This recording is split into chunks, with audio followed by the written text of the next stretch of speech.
So welcome back to my part 3 about this California Mexican Latino blacks madness that's going on.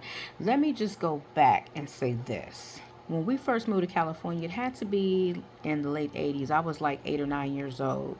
And where we lived was on the west side, Midtown, the one bus to go to Venice Beach. So I lived on that side of Los Angeles. And in the neighborhood where I lived, it was a good mixture of everybody. I mean, you had us Caribbeans, you had your Hispanics, you had your Latinos. I mean, you had everybody. It was people, Africans. You had people from all over, and everyone got along. You would go to their house. They may come to yours, but most of the time you were going to theirs because their culture is just really, really big on that. Although they would come to yours, you would have conversations. I mean, it was just everything was good. If it wasn't, I didn't realize it because in my sight at that time, hey, that was the life because you're young, you're a kid, you don't know no better. But I will say this, I was always over to the Garcias, who was directly across from our house, directly across. And I will say that Miss Annie was my safe haven. So I didn't have bad experiences growing up when we first moved to California with Mexicans. I just didn't. They took me in, they welcomed me in.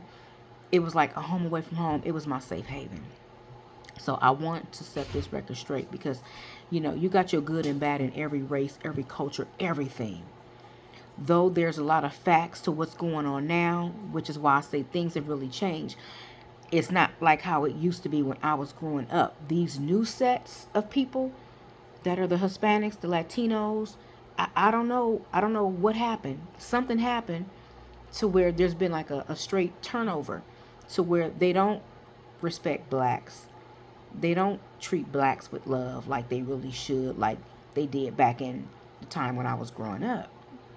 So I wanted to make sure I say that because I don't want nobody to get this wrong because I love everybody. Like I always say, one love. I love everybody, nothing against nobody, no reason to. But the way you come at me is the way I'm going to come at you. The way you deal with me is the way I'll deal with you. So stay tuned for part 4 we'll be on. But I just want to set that record straight to let it be known that you got your good and bad and everything. It has changed. We're dealing with a whole different generations with the S. So yeah, there's definitely been a significant switch up, a switcheroo. So I don't know if this was premeditated or what, but some shit has changed. So stay tuned.